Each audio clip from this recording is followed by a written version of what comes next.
سلام، من بعد مدت‌ها برگشتم با معرفی یک کتاب خیلی خوب در زمینه فرزند پروری و تربیت اون فرزند.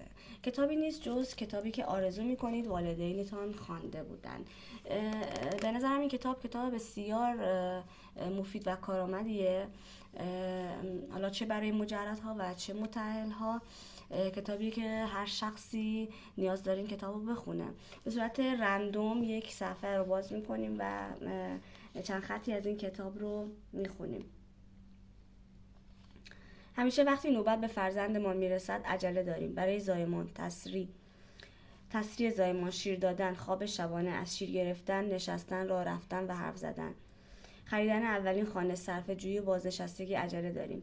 اما اگر عقب بایستیم و مشاهده کنیم کودک چه کاری میتواند انجام دهد، یاد میگیریم که در شتاب نباشیم و کودکان به ما یاد میدهند که بیشتر در زمان حال زندگی کنیم. این چند خطی از کتاب، یعنی صفحه 81 کتاب تلاش غریزی برای ادامه حیات. به نظر شخصی منه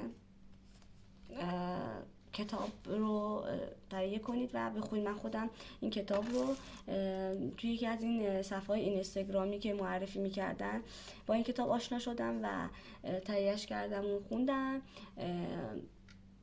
پیشنهاد من به شما اینه که این کتاب رو حتما مطالعه کنید. ممنون از نگاه گرمتون.